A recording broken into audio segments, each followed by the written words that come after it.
There's been a lot of talk about Australian, but what is an Australian? We're told that Australian is an identity that anyone can adopt.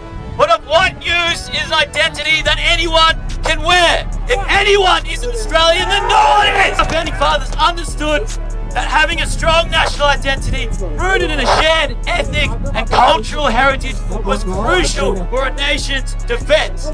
Who here would be willing to fight and defend Tony Berg's modern Australia? No, of course not, because our battle is here in Australia. Our invasion day is today and yesterday, and we are marching here to say that it won't be tomorrow. We say that Australia is not an idea, it's not a philosophy, it isn't a feeling, a value, a Vegemite sandwich. It is a people. It is my people. It is yours. Look at the statues. Look how they desecrate our history. We will burn everything down unless we stop apologizing for the triumph of our ancestors. Embrace it. Be proud of it. Your ancestors didn't cross oceans, tame this sunburned country, fight and die in wars just for you to give it away because you don't want to be called a racist. Are you kidding me? Our country! And it is our God's given right to make sure that it remains our country!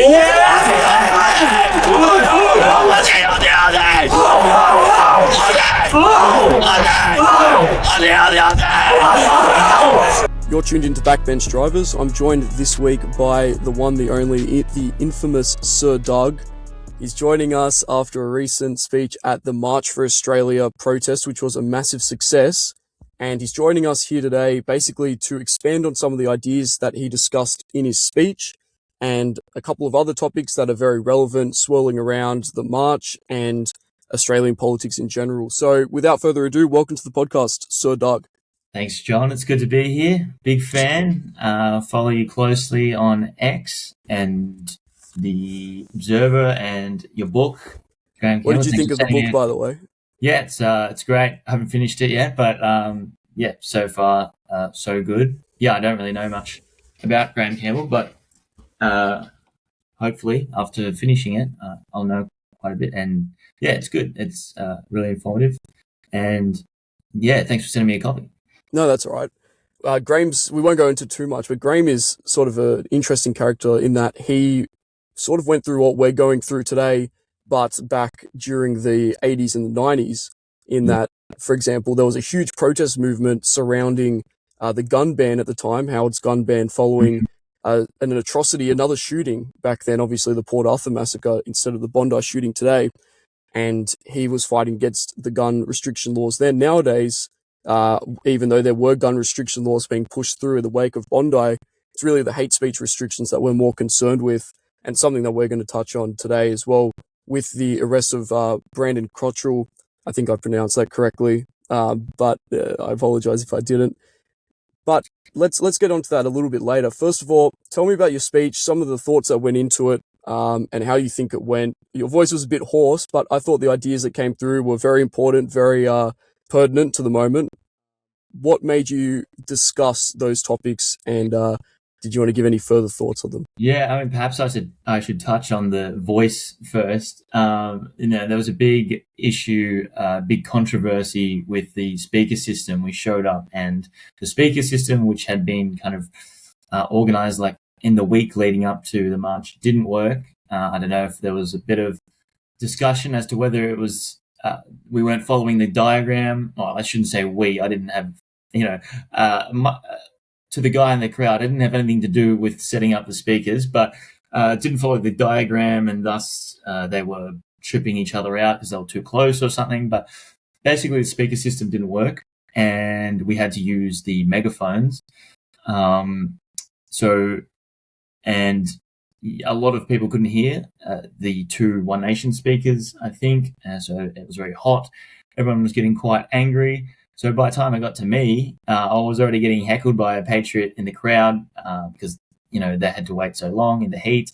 And I started speaking and they couldn't hear me. So I really just started kind of letting loose and yelling because I assumed that I had to do most of the heavy lifting when it came to projecting my voice, and I don't know what came over me. By the end of it, I was quite erratic and yeah, really spazzing out. But I think I was pretty happy with the It speech. added to the atmosphere, I think. Yeah, It's a dramatic moment.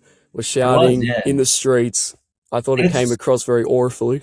It is thank you, I appreciate it. That's probably the best comment I've had, very aurifully. But yeah, it's a very emotional topic as well. The topic you discussed was, of course, Australians being a people, not just an idea. Did you want to go into some depth on that?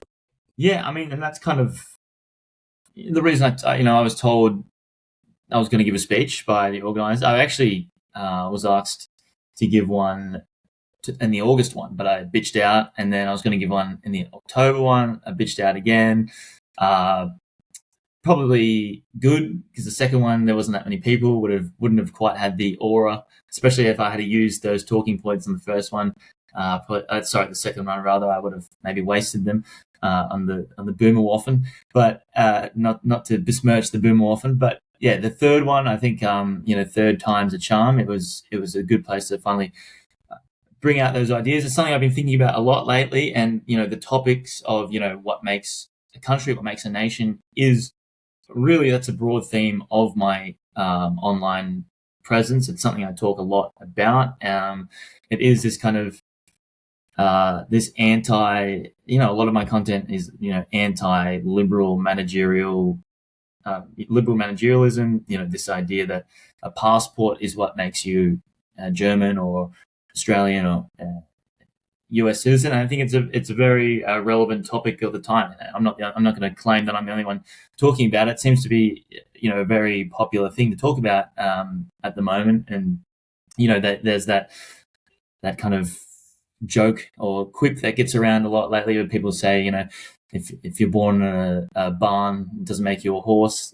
So that these kinds of, this talking point is going around a lot lately. And I knew at the speech, and I've seen at other speeches in Australia, and especially, I haven't watched any of them, but I assume at the marches, Australia marches, or whatever the shallow cow one was, it was going to be a lot of Sivnat talking points, a lot of, if you're an Aussie, if you're a Christian, hardworking larrikin, then you're just as Aussie as, and anyone, just as Aussie as Steve Irwin. If you drink piss and get on the smokes on a Friday, you're just as Aussie as me. Yeah, that's right. So don't mind that like half the world drinks beer and smokes and has barbecues. And that was really like the reason this talking point is kind of personal to me as well, because that was really my red pilling moment. I've always been kind of right wing, but the thing that really drove me into what like my red pill or my kind of identitarian kind of ideology was just thinking about like what actually makes a nation. And my entire life I'd been kind of told that a nation is this modern kind of construction, this value, this idea. And you look into it, you strip away, you read into it a little bit. You read books like The Ethnic Phenomenon by Pierre Vandenberg, and you realize that nation is really tribe. It is your people, and culture and all these other abstract things are downstream of that. And it's just something I'm fascinated in. I guess I'm really interested in that topic because it's like such a taboo. It's such an obvious thing, but such a taboo thing. So it feels like eating the forbidden fruit or whatever. So I really enjoy talking about that and investigating that. And I feel like that we can never talk about that enough, because it really is the kind of the first step to losing your country is breaking down what a nation is, and deracinating us from our people, and trying to tell us that Australian is like I said, just an identity that anyone can wear. So to kind of bring it back, the reason I thought it was so important to talk about that on Australia Day, because like you said, Australia Day has become synonymous with this like drinking beers, having a barbecue. If anyone shows up to your barbecue, that makes them an Australian. It's like, no, like what is an Australian? What makes us Australian? And we only stopped, we only forgot what it meant about 50 years ago, which brings me to another point. The reason that I've kind of been thinking about this identity crisis issue is because, recently it's been in the news because there was that video that Hermes did in America with that Australian guy. He was doing street interviews as Hermes does. Hermes is like an American interviewer or like right-wing. I don't know, put a clip of him on the screen. Content creator. You know who he is. He interviewed some Aussie guy, and the typical guy, obviously not very interested in how the world actually works or whatever. And Hermes asked him, can an Indian become an Australian? And the guy goes, yeah, of course. If you're a good C word, then you're a good cunt. You're a good C word. If you're a bad C word, you're a bad C word. And that went mega viral. And of course, all the, let's say, non-white Australians in Australia were posting it and this is great. This is the ideal philosophy to have.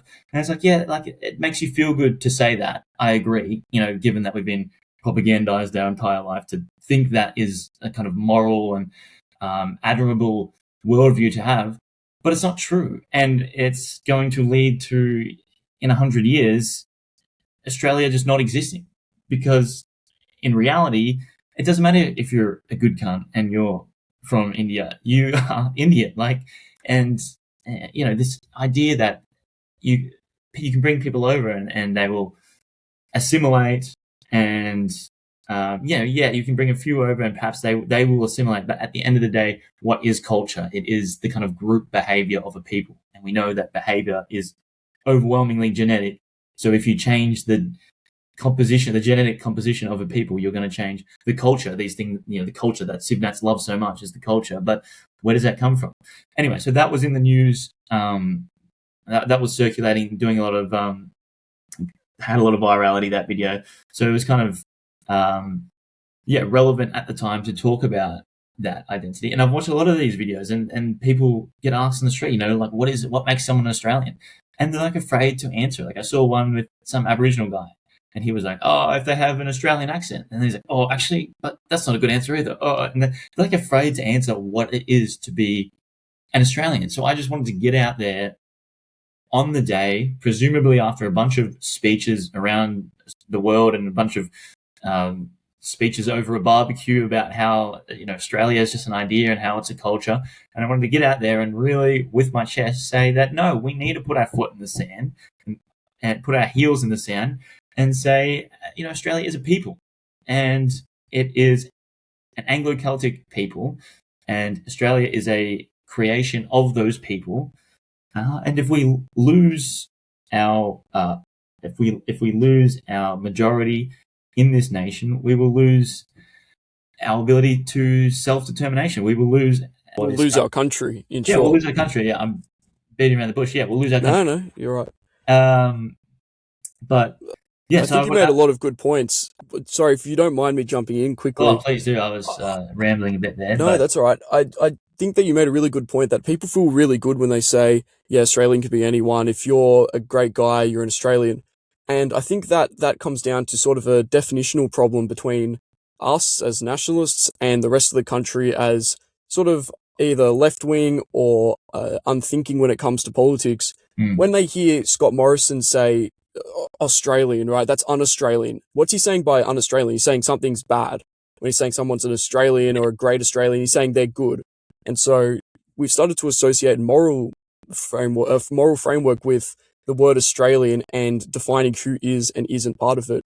Whereas nationalists come in and without hatred or animosity or anything like that, we go, well, that definition doesn't make sense. Yeah. We're actually referring to, we're trying to have a useful definition so that we can describe our country, the political boundaries of our country, the ethnic boundaries of our country, these characteristics, and we're trying to create a useful definition and then speak about politics using that definition. But we're sort of crossing wires with these leftists when we say, well, you might be a great guy and you might be an Indian living in Australia and you're a very moral, nice person. But we say that at the same time that person is not an Australian because of their descent. It's speaking that kind of language is totally verboten to the majority of the country to think that there are unchanging characteristics that can define any part of what you are and how you should be characterized or categorized in this country. It's basically, well, it's pretty much illegal now with the recent hate speech bill. But it's, if not, it's considered highly immoral by the dominant morality at the moment. And I guess we can look at how this has happened with other words as well. And maybe this will help people to understand a little bit the point we're trying to make here. When we say somebody's noble nowadays, what are we saying? We're saying that person did something great. We think that they're a good person. They're a noble person. That's not really what the definition of noble means. That's not what it originated as. To be noble was once upon a time a descriptor of somebody's descent. To say somebody is noble born or has noble blood is to say they're descended of nobility. They've got some royal blood, or they're descended of a lord or something like that, according to the old European feudal system, I suppose. And we could see how words have changed and morphed. And now if somebody that is referring to a historical language or trying to talk in a way that references history or that definitive concept of nobility, that would be completely crossing wires with somebody that is trying to use it in a colloquial way, as we would today, saying something's noble and they're meaning moral. So hopefully that example sort of helps people to snap out of thinking that like nationalists are trying to call people immoral because they're not Australian, and rather just understand that we're trying to define a category here in a useful way. You can't the using Australian to connote moral values is not a useful use of the word. I sort of repeated myself there, but no, that's a really good point, man. I mean, we've got good and bad already. We've got great and we've got moral and evil. We've got, great and terrible. We don't need Australian and un-Australian to just become another synonym for those words. It's much more useful that they refer to, like you said, a definitive ethnic group that we can then say is the originator of Australia and basically is the extent of what is an Australian, aka those of European descent, primarily Anglo-Celtic in culture and heritage. But I'll let you continue. I'm sure you've got much more to say. Yeah, no, that's a really good point about the nobility. But yeah, and another thing that inspired it was, thinking about. I heard someone say once that, put it this way, we don't call Germany. We call Germany because it's where the Germans live. Germans aren't Germans because they live in Germany. If you put it like the other way around, it makes more sense. And I think that applies to Australia as well. I mean, I was actually reading Jeffrey Blaney the other day, and he talks about how the word Australian actually kind of predates Australia, because it was at the time. And you can have a bit of fun with this, but at the time it was called the landmass was Terra Australis, or New Holland, and but the white people being born there started calling themselves just Australian. And then eventually Australia became the word for Australia. So that was something I kind of wanted to work into the speech as well, but that would have been too, abstract or metapolitical to yell into a microphone. It's too esoteric. The masses can't have that knowledge. But yeah, I just think that's such a good way to think about it. Is it's like, Australia is called Australia because it's where the Australians live. And then it brings it, the core of it is Australian. Like, that's the important part. Like, Australia, this, landmass is this, abstract idea is a creation of the Australians, which are a core ethnic group. Well, imagine telling a Serbian that the definition of a Serbian is whether somebody has a Serbian certificate that says that they were born there, or that they were a permanent resident there or a citizen. They'd look at you and think that's ridiculous. Any Eastern European would look at us and just think that's retarded. Or if, like, literally any other ethnicity on earth, like saying I'm a Sudanese because I was born in Sudan, like, they kicked us out when we said that. When the Boers say that, it doesn't seem to fly over there in South Africa. Yeah, exactly. And they do look at us and they do laugh. I feel like that, at this point, Anglo countries and the Anglo thinking has become the laughing stock of the world, and they take advantage of that and subvert our good nature. Good, I don't think it's good, but our weak or maybe docile nature by coming over here and taking advantage of it. But yeah, it's like we say, it is about preserving our identity. That is at the core of it, and I think that was something I really wanted to touch on in the speech. Very relevant. speaking of what you're saying with people taking advantage of sort of the Anglo worldview or the common sort of liberalism which is prevailing in our country today, you addressed in your speech the topic of the sort of second colonization of Australia, or the second invasion day, which is taking place as a result of the mass multicultural immigration the government is forcing onto the country. Did you want to go into a bit of depth on that? And maybe you could talk about how that has come to be the case today for those who don't understand the full history of it. I think that the point of my speech was to basically say that the current levels of migration, which could be viewed, people might take issue with me calling it an invasion, on maybe both sides, because the left might say that's a provocative term, but then maybe the right would say that invasion isn't the right word to use because they're not coming in with swords and guns. We're opening the gates. We're allowing them to come in. So it is more subversion or surrender on our behalf as opposed to an invasion. But I use that word because it is. I was throwing the left's word back at them, but it would never have been possible were it not for the erosion of our national identity. And to get back to the street interview inspiration, modern day street interviews, you can't, the interviewee can never answer the question of what is an Australian. But if you look, there's a famous clip of like in the 80s when someone was asked and the guy replies with, a typical Australian, blonde hair, freckles, blue eyes. So it wasn't so long ago that we knew what an Australian is. And not saying you have to have blonde hair. You don't have to look like Bailey Smith from Geelong to be an Australian, but there was an understanding that it was an ethnic tribe, an ethnic core.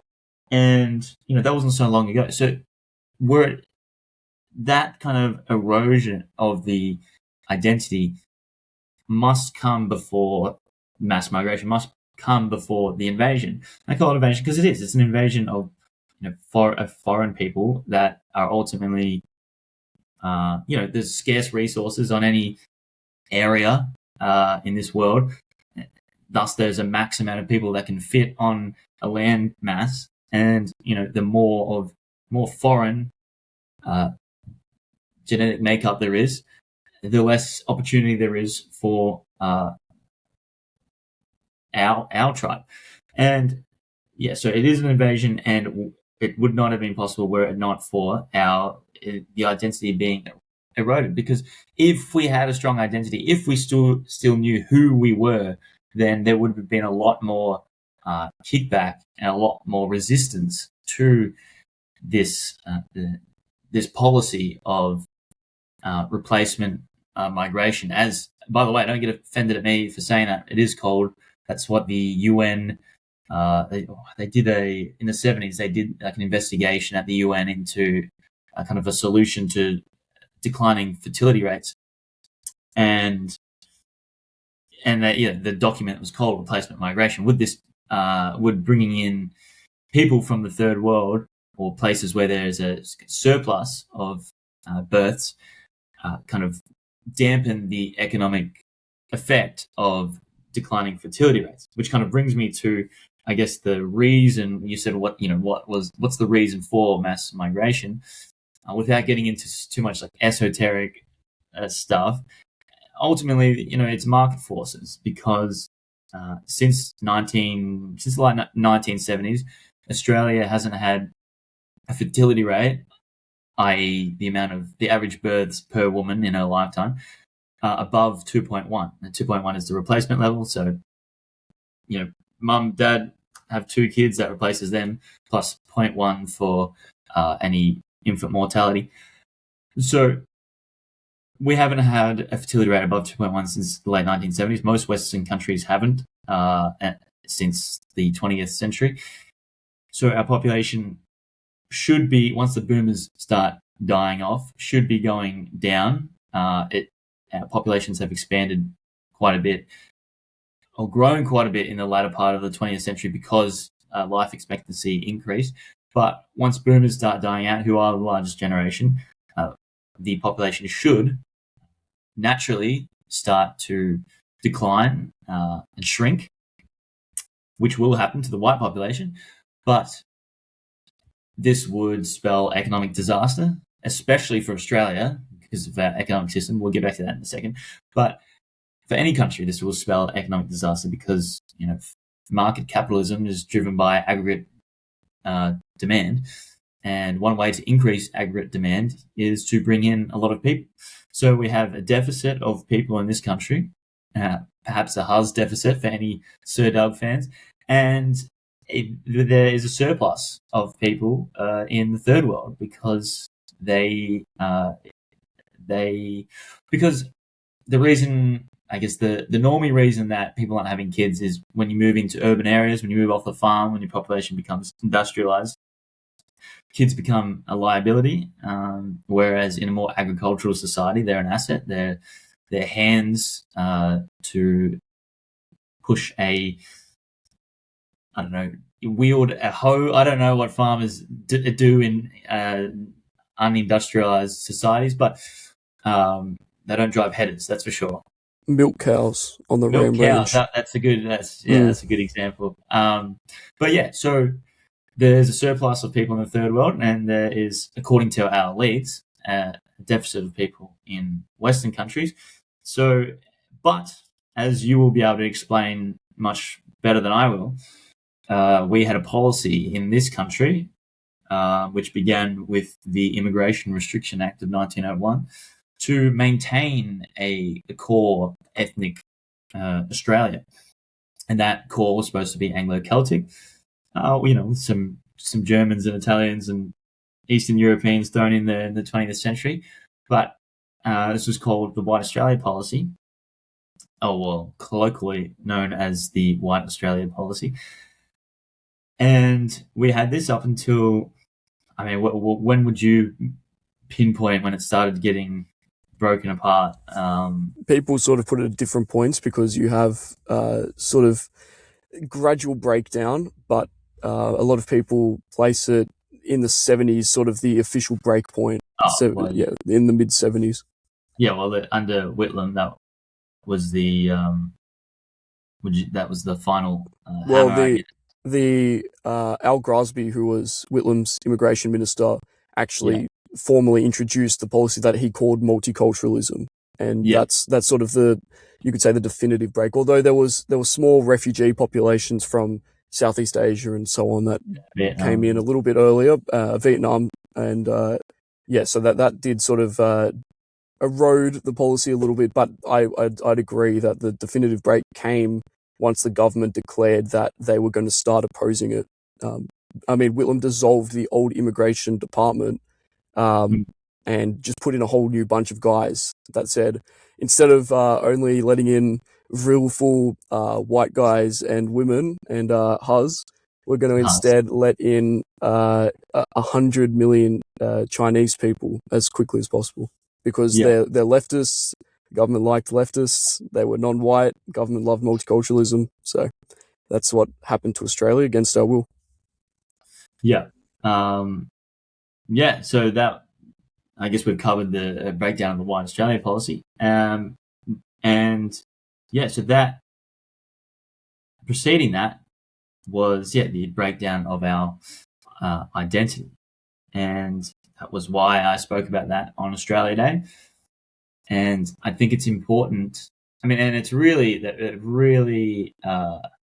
if we have an identity at all that remains, it has been commercialized, like we spoke about before. It has been turned into this American, made in China, Australian bucket hat identity. And, I think it's important, especially with another thing I touched on in the speech, moving into the geopolitically precarious situation that we are. I think it's important to have a strong national identity rooted in an ethnic core, a shared heritage, a shared culture. And it just, we can delude ourselves all we want with this liberal utopia that anyone can kind of adopt the beliefs and the value system, and we'll just kind of sail off into the end of history where liberal democracy wins out and free There'll never market be capitalism. war or violence or animosity Yeah, ever again. Hatred will be abolished. yeah, and we're just like, if we just introduce enough hate speech laws, all the evil racists will go away, and but that's just not how the world works. And I think at the core of being right wing is just an acceptance of of nature, of human nature, and our elites and the lefts and the liberals and civnats. They all want to live in this delusional fairyland where human nature is just some irrelevant factor. Irrelevant factor when it comes to nation, when it comes to economics, when it comes to disparities in outcomes for certain groups. But when you look into it a little bit, when if you can manage to do it without getting thrown in jail or something, or if you can actually find the sources for it, you find out that, oh no, human nature is actually at the core of everything. Everything else is downstream of that, and there are, it turns out that after these groups being separated for tens of thousands of years under different climatic conditions, we didn't evolve to have the exact same capacity and to have the exact same group personalities. We are different, and there's nothing wrong with that. And I quite enjoy what makes Australians different, and I'd like to maintain that and endow it to my children, rather than just kind of hope and pray that everyone stops being racist and we can just live in some liberal utopia. I'm good, bro. I'm good. Like Racism is funny, dude. I mean, exactly. in a non-legally binding way that will get me arrested. That is the case. Exactly. Yeah. And so how did we get here? That was the original question. Well, I think we kind of summed that up. The real question is, where do we go from now? It looks like where we go from now is to a jail cell if you say like anything. But that's the thing, back to my speech. Like, I was really kind of edging on I was edging what was legally acceptable with these new hate speech laws. I was in a public place basically saying that You were edging in a public space. I was edging. You were edging in a public space. server. That was disgusting. Sorry, continue. And I was basically saying, like, you over there, you are not an Australian based on an ethnic background. I wasn't explicitly saying that, nor am I saying right now that's what I was saying. But yeah, they've put us in a position where we have to now talk in these overly abstract terms. Bowden talks about this actually in hate speech laws. They always punish kind of, I guess, the uneducated more than they do the educated, because if you can kind of avoid them by talking in these without talking directly, by like intellectually dancing around the topic. And if you just go out and say it as it is, like our friend with the Celtic cross did, they're going to wheel you. They're going to put you in the back of a divvy van. Well, keep in mind that if these hate speech laws had existed back in the 90s, we never would have had and for whatever people think of her, a Pauline Hanson. So they would have effectively shut down what is now looking to be the most successful right-wing anti-immigration minor party from ever voicing concern, because in her speech, and those who know the deep law know that she didn't write it herself, it was put in by her speechwriter John Pasquarelli, but nonetheless, Hanson said in her parliamentary maiden speech in 96 that Australia is in danger of being flooded by Asians. Now, let's compare that to what Brandon Cottrell got arrested for. He was the fellow with the Celtic cross that we saw on all the news sites and on TV and on our phones, being arrested for saying that, and I say this in a journalistic context where I'm just repeating what he's saying, that Jews are the enemies of whites and Christians. Now, is that so much more severe than what Hanson said in the 90s? I mean, when she's saying we're being flooded by Asians, what's she saying? She's saying that's a negative thing. So she could be potentially accused of stirring up hatred against a certain group. These laws will make sure that you can never really have, because what was the success of Hanson? She connected with the working class Labour voters and the middle class Liberal voters. These hate speech laws, like you're saying, what Bowden said, are sort of severing that upper class and middle class spokesman that's able to construct our ideas in a way that is intellectually correct, but not as guttural as the lower classes. I don't say that derogatorily. The working class might articulate their problems with immigration, and thus, basically, you're severing any potential connection between the more educated and that might be able to lead a movement effectively, or a political party effectively, against the multicultural immigration crisis, with the lower class that would be able to bring all the energy and the fight and the protests to that cause. But continue. No, that's a really good point about possibly not being able to have a Pauline Hanson. But yeah, I think I did kind of finish the point. You're playing a lot on, and importantly, so you're discussing how these hate speech censorship laws was something that you were very concerned with when you're drafting your speech. We actually saw like the first real life application of it with the arrest of Brandon Cottrell for his speech, and it's going to be an interesting case for free speech. I think that what's going to be very, very interesting is how the charges relate to religious symbolism and imagery, because obviously he was wearing a cross on his shirt. The police are alleging that's an NSN symbol, and that symbol does have connections with white nationalism. Like that's pretty well documented. I think that's hard to deny, but nonetheless, it's still a cross, and it's still basically verbatim used in a lot of, especially Irish Catholic imagery and symbols. So it's going to be very interesting to see what the police allege and what they're able to prove in court, just from a free speech perspective. But obviously, what's even more worrying is that it seemingly prevents people from telling controversial truths in public. Did you have anything to say about that, Doug? Yeah, well, there's a few things. I guess I wanted to touch on that speech about the flood of Asians, first of all. I mean, Penny Wong recently commented on that in Parliament. She said, when they were lambasting, what did Pauline do? Oh, she went into she wore the burqa again, and Penny Wong was basically saying that, she's been stirring up hate since the 90s. She said that Australia is going to be flooded with Asians, people like me, and as if, and it's just funny to look at. Which is actually sort of a lie, because even Hanson wouldn't have predicted the country would be flooded with lesbian Asians. But I mean, she was close. That's good. But yeah, I mean, I was really interested. I was going to make a video on that exact quote from old Penny, because it just shows how our elites are so tied up in not what's true, because, I mean, can anyone deny what Pauline said as being true? No, it was true.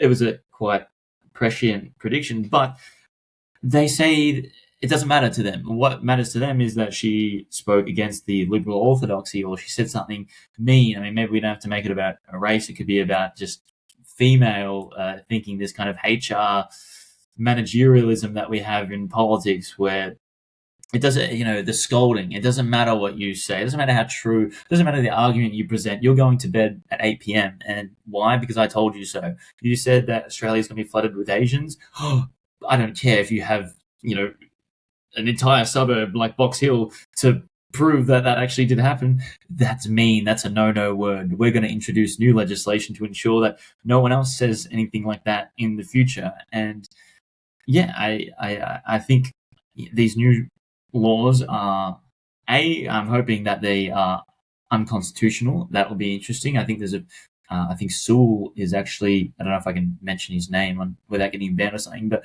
I think Sewell is raising money to potentially fight them in a court of law. But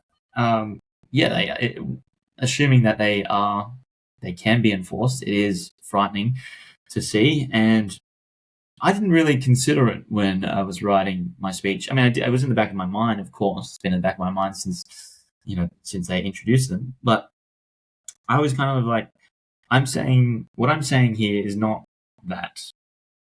You can't deny what I'm saying here. You can't deny that, the main points of the speech, that Australia used to be, it used to be understood that Australia was an ethnic identity. Ethnic identities are crucial for national unity. Our founding fathers understood this. That was the motive for introducing the White Australia policy, was for national defence, among many other things. So I was writing and I was thinking, well, everything I'm saying here is true. I'm not being hateful. I never am hateful. I never get up on my TikTok and throw slurs or hate around. Everything I say, I say it because I believe it to be true, and I think other people deserve to hear it. So, if I say these things and I get arrested, if I have a criminal record for being racist, to me that just feels like getting monopoly money stolen. Like, it just doesn't feel real. It's so absurd that I'm just like, whatever. Like, I'm gonna risk it.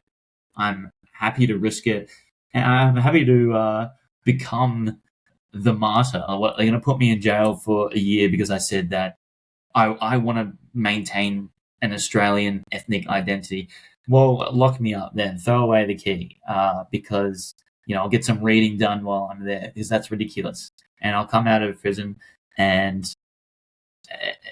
hopefully the people will have realized how insane our state has gotten, and things You'll be will like our Nelson Mandela, kind of, or like our Rosa yeah. Parks. Yeah, Rosa Dog, yeah. Yeah, Rosa. That's Rosa Dog. So yeah, at that point, obviously I am going to watch what I say, but I don't think I say anything that is bad. I'm happy to stand on anything I have ever said or will say. I'll defend anything I say, and it would make for great court drama if I do go on trial for being racist. To hell with it. But yeah, I mean, obviously, probably don't get up on the stage and say that the Jews control the world or something, because that's probably not going to help. Maybe you have good arguments for it, but yeah, I think it actually, it has created a lot of, maybe this Brandon Cottrell guy will be a sort of a martyr, and everyone that goes down because of these laws will, I think, push the needle a little bit, and maybe awaken I'm trying not to say goyim. The people will awaken the normies just that little bit more. It might be a little bit of a splash on the face when they see people being arrested for something that, I mean, really isn't that extreme. Maybe the way he articulated it was extreme, but you can go on the ECAJ website or AJAC website and see that they lobbied for these hate speech laws, and they actually recommended for them to be tougher. You can go on. I was reading them the other day, and they're like, "Yeah, well, this reasonable person clause that could easily be circumvented. So you should do this and that, and like making it more extreme." So to say that the Jewish lobby, quote unquote, had some hand in these laws. I mean, actually, don't take my word for it. Tony Burke the other day said the same, that even though the public was largely against these laws, the Jewish lobby gave their recommendations and they went with that. So I think the point I'm making is people are going to, the public are going to see more and more patriots or just people saying things that happen to be true, and they're going to start to turn the volume down a little bit on Saturday night footy, and they're going to start paying attention. And I've got faith in the people. I've got faith in the Australian people. I think. Well, take a look at the reaction to people getting arrested for similar things over in the UK. Every time it happens, or each year, you often see a lot of political commentators, even very mainstream ones, going, "Look how ridiculous this is. Another 1,000 people were arrested this year for making a Facebook comment, throwaway Facebook comment, and they've gone to prison for upwards." I've seen 5 years for some of these ridiculous cases. Yeah. So I think that really does anger people. Nothing I don't think anything pisses off ordinary people quite as much as having restraints put on what you can say. It's like you tell us we have the freedom and the intelligence to go and vote for a candidate every couple of years. Needless to say, very select range of candidates, but nonetheless, you say that we've got a choice here to make, but we can't. You don't trust us with the words that come out of our own mouths. Like Yeah. everyone has a vote, but not everyone can even speak. So what does Yeah. that say? It doesn't. It really does contradict, and I think that ordinary Aussies, I think that is one thing that maybe they don't agree with us on everything. Maybe they don't even really, know all the minutiae about multiculturalism or our history or race politics or anything like that, race identity. Yeah. But I think that what the everyday person really detests is, like, for example, we've seen is censorship, right? And we've seen the same thing with the reaction to woke stuff. Like even the most normie boomer, even a lot of center left people are now saying, look, the woke stuff's just ridiculous. Like I can't say Yeah. this word, I can't say that word. And look, I'm throwing out everything. I hate the woke, whatever. I'm against it all. So I'm going to go vote One Nation. Yeah. So I think that is not going to play well in the end. I think it's going to piss off a lot of Aussies.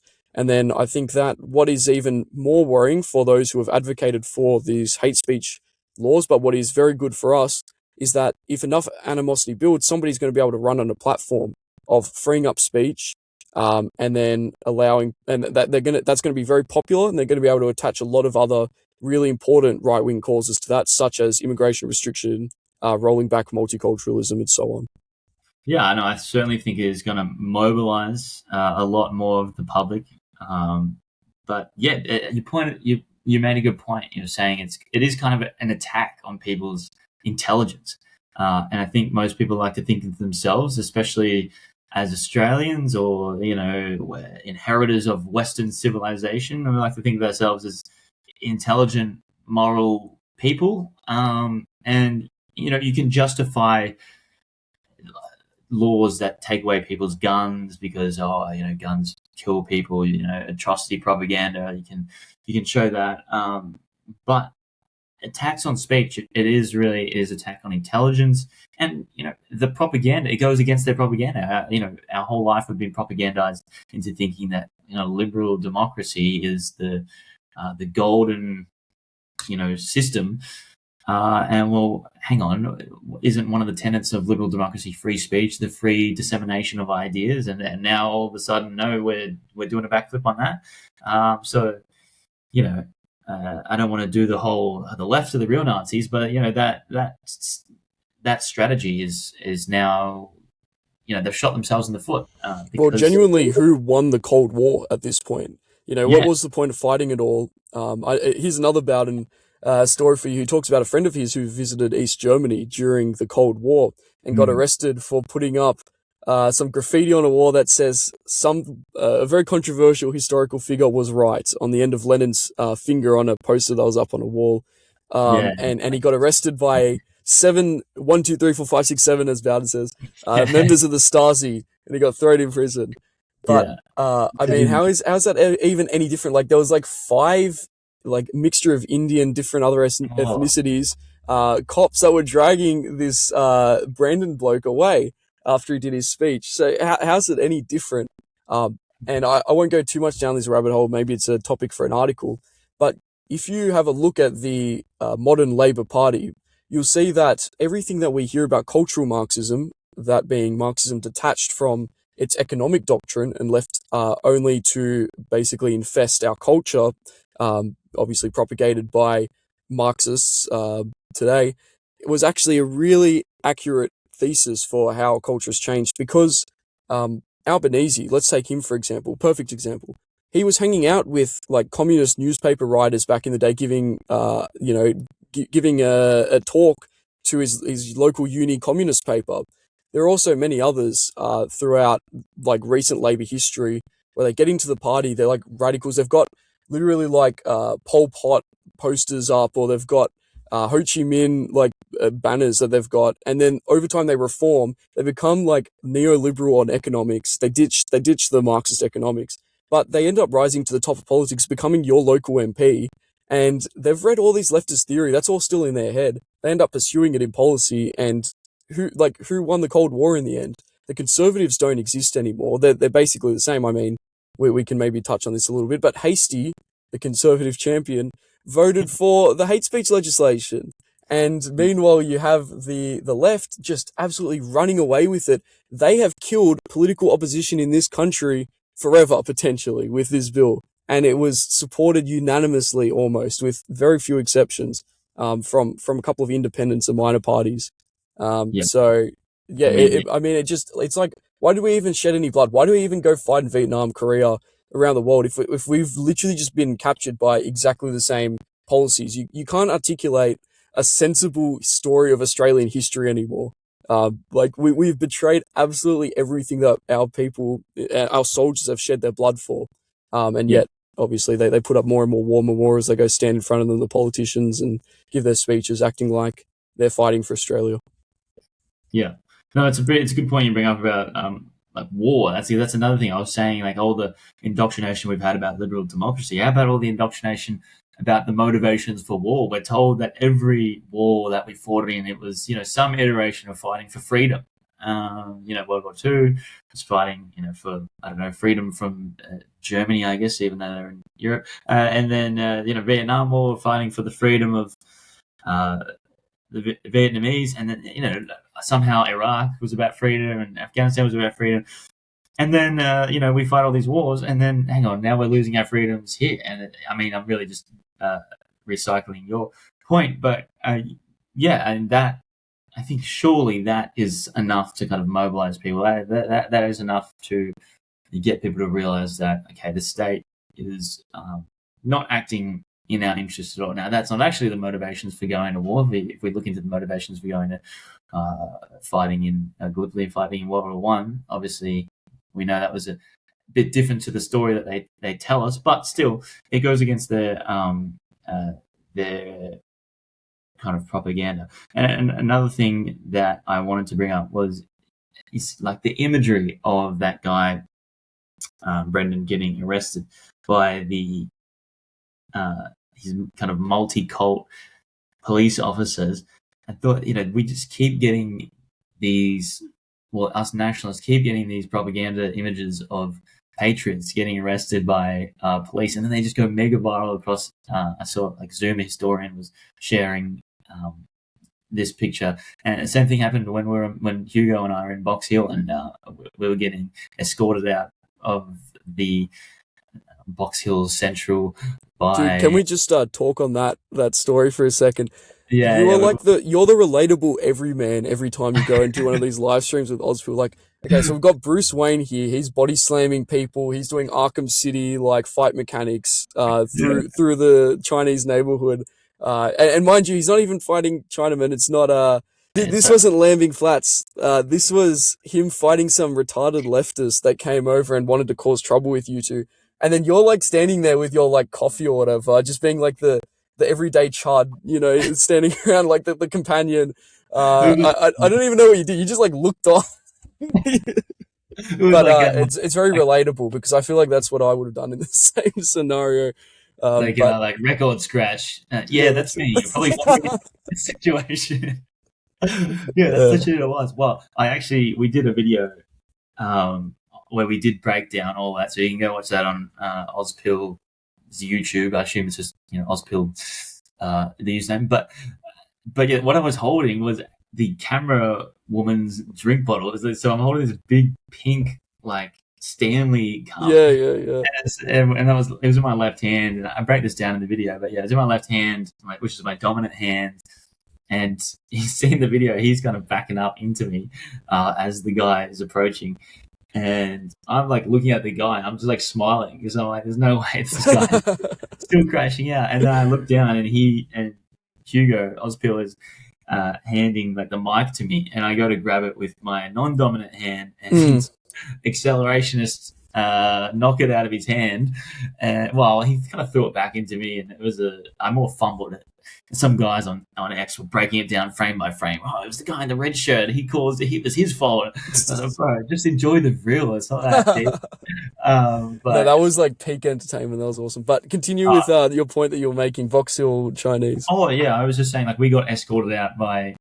I mean, it was so emblematic of the time. It was like that kind of Box Hill situation. That whole live stream was I guess, an allegory for Australia at large. And because we're getting escorted out of this, Chinese homogenous Chinese area by 4 Indian security guards and No whites allowed in the one suburb. white guy leading them, and like one white boomer just kind of leading us out of this protected space for the new Australians, and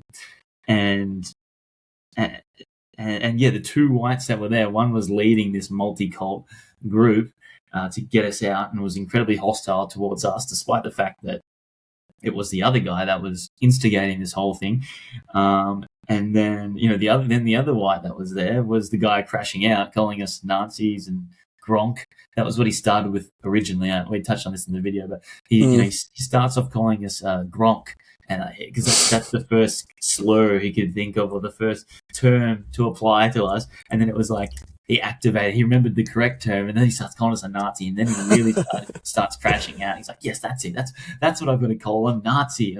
And then and it's hilarious because he's calling us a Nazi. He's throwing this word at us because he's been told his entire life that if you label someone a Nazi, then everyone's going to join in. Everyone around you is going to join in and start throwing stones at this guy because he's a Nazi, right? This is the term that they use to justify whatever comes next. So it's almost like he's running around telling everyone in Box Hill Central, "Yo, like, I'm about to do something terrible to this guy, but don't worry, like, I'm allowed to. I've got the pass because they're Nazis, right?" But the funny thing is, everyone's Chinese, so they haven't had this propaganda. They don't have this like World War II propaganda. Or they probably don't even speak English. So it was should have been telling them that you're Taiwanese instead. Yeah, exactly. So that's a good point. And so he's running around trying to tell them this, and they're all like, it was like the meme where they're like shuffling their kids away from this guy, and then so they just had this total spurt, like this total white chimp out. I mean, if you think of what the Chinese think of the whites after that day, where it's like the one time they see whites in a couple of weeks, we're just like brawling on the streets, and we're getting thrown. They're probably out. going to each other well. Yeah, every time they see a white guy. Yeah. So I just thought, I think that whole altercation was just a kind of great allegory for Australia, the situation that we're in at large. But and to tie it back to our friend Brandon, not a personal friend, but Patriot, he had a similar image where he was being led out. He's this big buff guy, and he's being led out by this kind of 5'5" Indian fella who has complete state-approved authority over the Australian man, who just is worried about the future of his nation and said it how it is. He might disagree with his conclusions, but should he not have the right to say what he said and elaborate on his point? No, according to the state, they will throw you in prison. And I wish him the best. I hope. I think he can donate to his cause, but somewhere. But yeah, it's not looking good. It's not a good. On one hand, it's not good, but on the other hand, it's accelerating the awakening or kind of the racial consciousness of Australian people, and it's bringing light to our situation. Now, I feel like Australia is becoming more and more a topic of discussion in America, just because of how insane things have gotten here. Maybe that's partly thanks to Drew Pavlo. Shout out to Drew Pavlo, who seems to be always getting the Americans involved in our politics. But he calls in the heavy artillery whenever we get in the scrap over here. I saw you had him on the pod. I did. He definitely got in a lot more time speaking than I did in that one. I think he sort of just the whole time was reiterating his Twitter posts Really? from what I could tell. But Oh, I mean, it was good content. It was good content for those who didn't know what Drew believes in yeah, beforehand. But yeah. he was I telling me about how apologize. much he loves the Jews from Seinfeld and stuff like that. But Is that what I he was mean, saying? I haven't seen it. Maybe I should watch it actually. you should Is that, watch it. It's essential viewing for those who are Drew Pavlou heads. No, I'm but a he does good work when it comes to free speech stuff and everything. I won't trash him. He's all right. He's a friend of the pod. I like Drew Pavlov. I think he's I a like patriot. Drew Pavlou as well. He's We, yeah, patriot, yeah, we stand for Drew Pavlov in this house. 100%, 100%. Um, And his fight against the Chinese invasion. He actually wants to bring in the White Australia policy because he says there are too many Chinese communists in Australia. Did you know that? yeah, well, I haven't heard that exact quote from him, but No, he's so he got his wallet stolen, and now he's full like a yeah, Nazi. Like, bro, is like he's actually like I have to disavow a bit because like I don't want to like they say that we have to distance ourselves from the NSN, but like I don't want to like be publicly linked to Drew Pavlou's like NATO organization or whatever because like he's like full gone all the way out there, man. Like Roman salutes, like he goes through like multicultural parades and stuff like that. Like holds up these like Chinese signs that say like hail or something. Like I don't even know, it's just like wild, but it's like in Mandarin. Like I disavow as well. It's just like terrible yeah, stuff. yeah, But yeah. anyway, I like the stuff that he does that's patriotic, and the rest of it I'll leave on the table. Yeah. No, yeah, No, I'm he's kidding. I'm good. kidding about all that. I'm kidding about all that. It's a joke. I might have to clip that out, to be honest. I don't want to get arrested. Yeah, that's Jeez. crazy. What a but, sorry state. Uh, What a sorry state we're in. We have to clip out all the jokes just in I know, case we get bro, arrested for them. comedy's illegal, bro. What is Jeez. Elon Musk said? Make comedy legal. Yeah. Um, No, but so- look, I think we're approaching the end of our time. We've We are. touched on all the big topics that I wanted to cover. Was there anything else you wanted to add before we start to wind down the episode?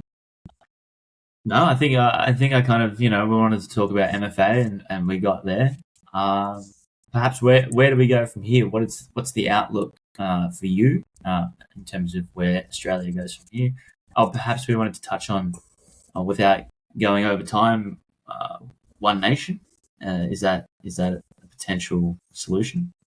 Well, yeah, that's something we wanted to discuss. I know that Ozpil's been copying a lot of comments recently on his videos saying, you're bagging out Hanson, but who else is there? Who else are we going to vote for? Because a lot of people conceive of politics only in terms of the vote that they have to do every so often.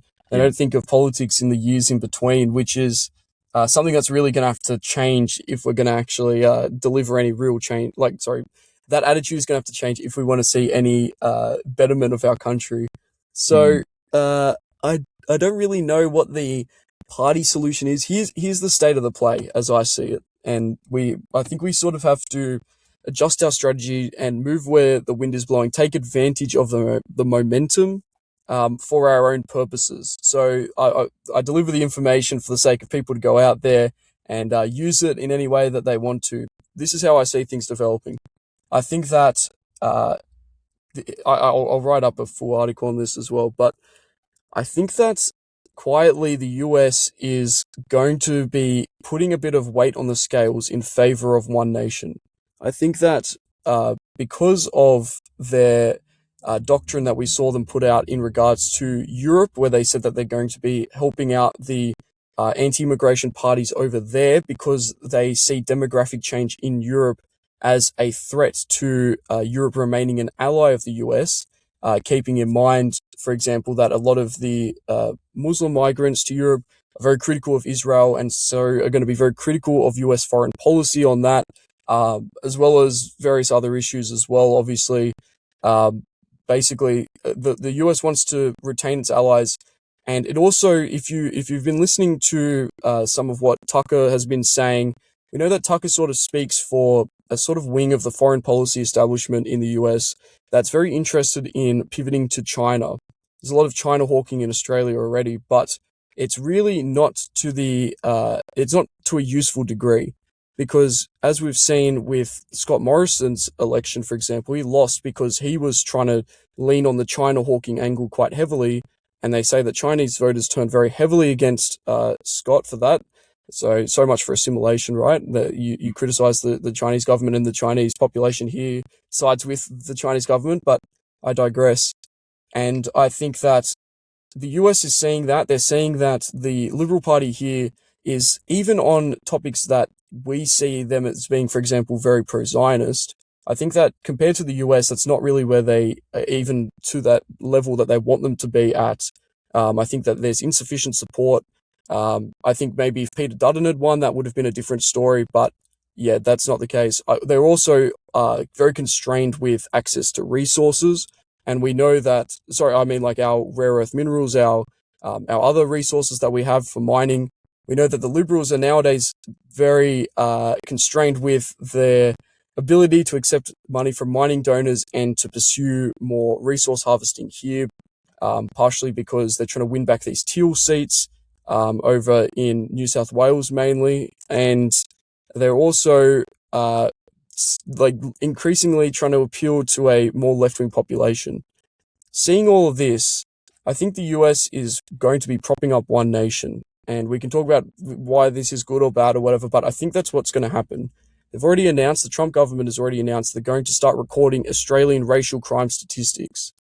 That's kind of odd if you take it out of the context of maybe what they're trying to do is create campaign material for One Nation. I think that is the most rational explanation for why they would be doing such an unusual thing. And so I think that there may be other ways, like Hanson and Gina attended Trump's New Year's party. Maybe there's going to be some money being given.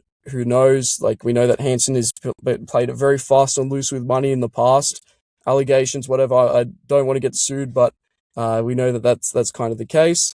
And so I think that we're going to see One Nation become the de facto opposition party within our political system. At the same time, like, for example, Lay would be a terrible ally to the US. I think that Hanson will be, and her party will literally be the perfect ally to the US. They're going to be more free to be critical on China. They're going to be able to oppose immigration more strongly than the Liberals can.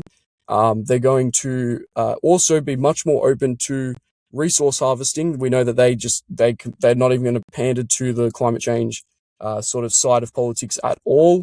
So they're going to be very beneficial to the US on these three counts.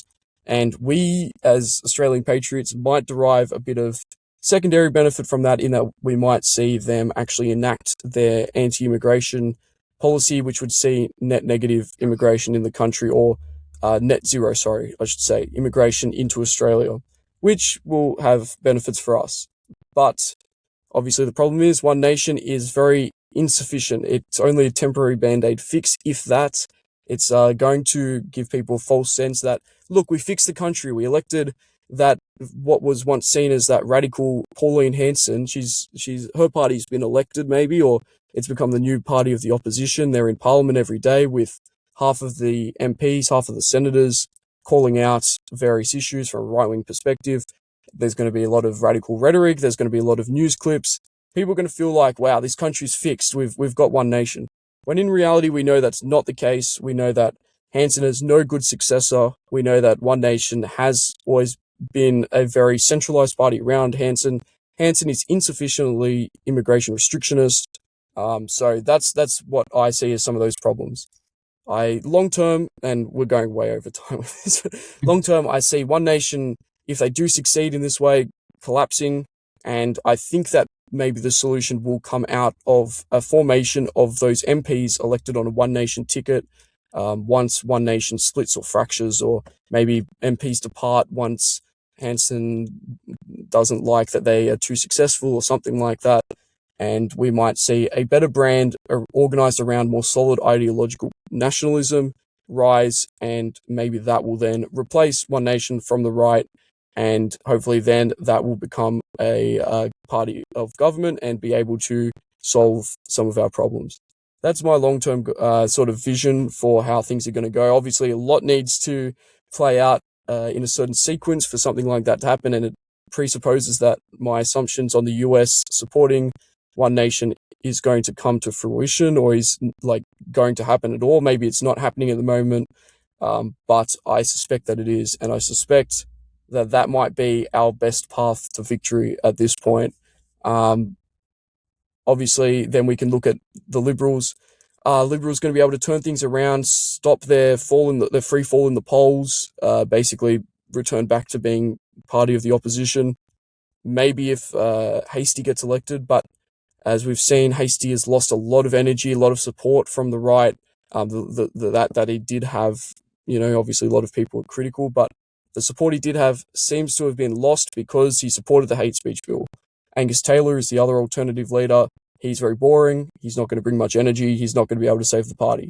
Hastie might be able to appeal to that boomer vote, keep the Liberal Party dragging along, delay any solution that might come.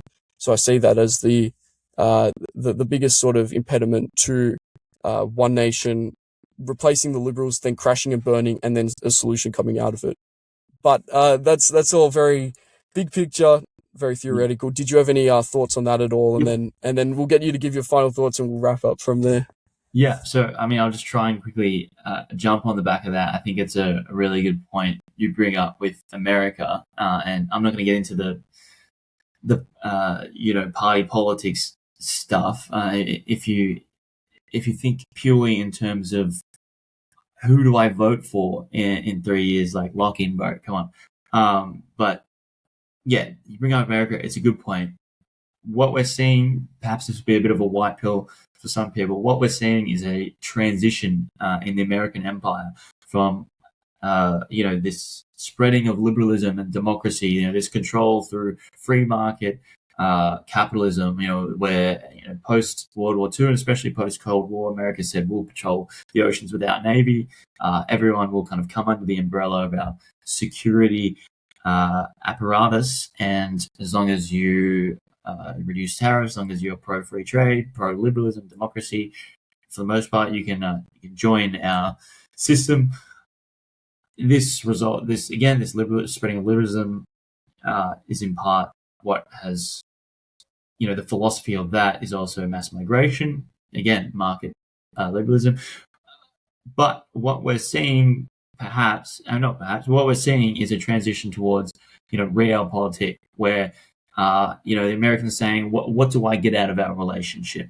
And they're looking at Australia and they're saying, what do we get out of Australia? Well, we get rare earth resources, as you said, and we get a strategic launching base against potential war with China. And they're looking at Australia and they're thinking, well, is this, as they're looking at Europe, is this a country that is really going to be able to defend itself? As it stands, probably not, no. And is it going to be able to export the required amount of rare earth minerals? No, I think John McGowan made a post about this recently, saying that they are completely under target for what they promised. And so we really aren't doing anything right for America and for Trump, ultimately. So, I think there is going to be a sort of a transition towards, and they said this in a White House document recently, actually, released from the official White House website, where they said Europe, for the future kind of defense, Europe needs to remain European. Like, they said this in a official document. You can go look it up on the White House website. So the White House is adopting our talking points, nationalist talking points, in terms of like keeping Europe European, because they're understanding that, multicultural Australia, multicultural Europe probably isn't going to fight and defend multicultural America. So really what I'm saying here is trust the plan. I think there is going to be, a transition, a change in this century. The old values of kind of post-history liberalism are dying, and we're moving on from that. And I think, America is really going to start pressuring us to quit this insanity that has occupied Australian politics for the past 20 years. This obsession with net zero, even though the rest of the world isn't doing it, and not even America is doing it anymore. But we're still arguing about it like we're ever going to accomplish it. This fear around mining, this constant flow of immigrants from countries that we may have to go to war with. I mean, you really think Box Hill, the population of Box Hill is going to sign up to fight and defend Taiwan? Probably not. So, without getting into the politics of it all, yes, Australia is going, whether they like it or not, it is inevitable. Australia is either going to head towards it is going to become more tribalistic, more nationalist. This is just what happens as multiracial in a multiracial society. Tribalism arises as adhering to higher values, discussing how much power the government should have, or labor rights becomes irrelevant in the face of siding with one's tribe. We are going to see a rise of tribalism. So what can you do? What can we do? Well, I'm trying to push that narrative. I'm trying to inform people, entertain people in a comedic way, and tell them that it's okay to be an identitarian, to identify as Anglo Australian, and that's something to be proud of. And that's really what we're doing, and we should be preparing for what comes. And what is coming is, I think, something that's going to be quite shocking and weird to a lot of people, and that is a kind of return to the old world, or really a return to the status quo, which is tribalism, nationalism, and a suspension of this liberal delusion, this liberal religion. But it doesn't get discussed quite as much in our circles, but yeah, among those other things, I think we're going to see a return to tradition a lot more. I think that's going to be basically forced on us by things becoming a lot less good materially. People are going to be struggling to afford a home, so I think people are not going to divorce quite as much, men and women. So we're going to start to see maybe families staying together through thick and thin. Maybe that's going to raise kids that were raised in a more stable environment than a lot of people in my and your generation were raised in. And who knows, we'll start to see these trends play out on a macro level, and it might, like we said, start to look a lot more like history than it does look like the present at the moment. But your videos are doing a great job of, I think, waking people up to the issues. Would you like to tell people where they can find more of them if they're interested in your content? Of course, yeah. So on Instagram, which is where I seem to be the most lately, Instagram's really, the algorithm seems to like me, unlike TikTok. It's _Sir Doug, SIRDOUG. TikTok is SirDoug69 still. X is Sir ___ Doug. And that's about it. I've got a link tree on all of them that will direct you to all three. But yeah, I'm not on Facebook, like Ozpil, which is where he's copying a lot of the flack, I think, from about the One Nation besmirching. But yeah, that's me. Or you can see me on Hugo's streams, probably. John, or in fights in the live streams. Yeah. Well, thank you for coming on, Doug. I thought this was a great podcast. I think people are going to get a lot out of this discussion. Everyone, I encourage you to go check out Doug's links down in the description below, and also go check out all of my podcasts and articles over at thenationalobserver.co. And without further ado, have a great rest of your week. Thank you.